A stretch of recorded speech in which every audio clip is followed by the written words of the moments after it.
Você começou lá sem a célula de gestão de contratos, né? E depois, de um determinado ponto para frente, você teve a célula de gestão de contratos, né?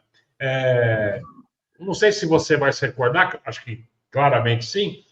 Vai fazer 2 anos agora, em agosto, você nos chamou para auditar as células sobre as atividades que elas ainda faziam ou tinham se perdido ao longo do tempo. E se não me falha a memória, o Robert talvez tenha esse número melhor, mas se não me falha a memória, deu 86% de aderência. Foi isso, Robert? Esse número mesmo? Tá.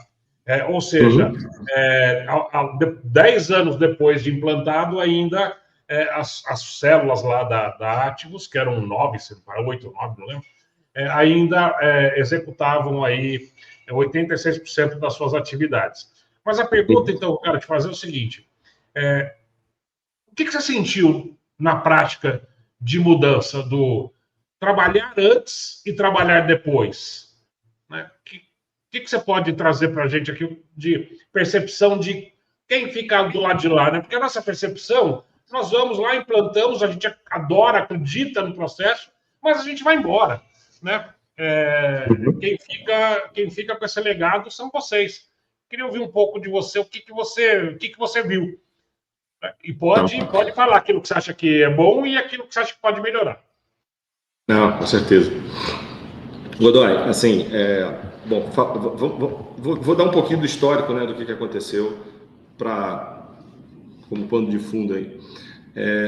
A gente, quando eu comecei a estruturar a área de suprimentos, né, da Ativos, a gente começou com um processo de análise de gastos e tal, priorizando as categorias de compras que a gente ia trabalhar corporativamente e tal. Começamos a avançar, né, dentro desse processo, realizando os processos de strategic sourcing nas categorias mais relevantes e que trariam um resultado mais rápido e tal, e fomos evoluindo, né?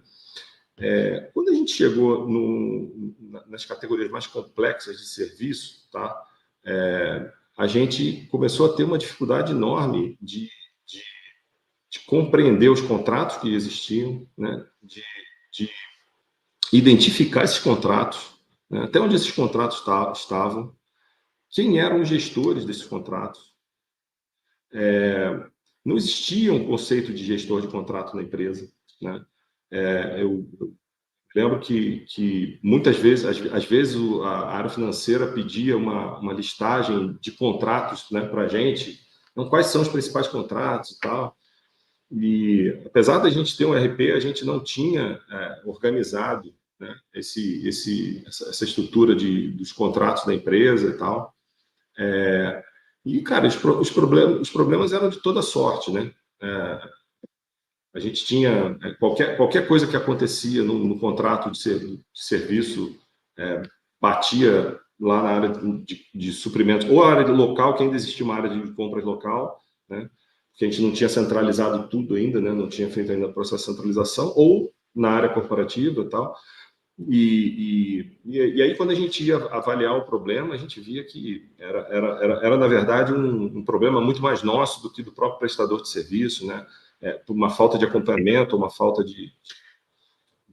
da gente entregar, da empresa entregar para o prestador aquilo que estava, né, que estava acordado, previsto e tal. Então, você tinha uma desorganização muito grande nessa questão, né, de gestão de contrato. Fora, né, e aí o principal, né, que a gente não sabia como era feito o processo de medição desses contratos, né? O quanto isso tinha uma padronização. A gente sabia que não tinha, né? Não tinha uma padronização.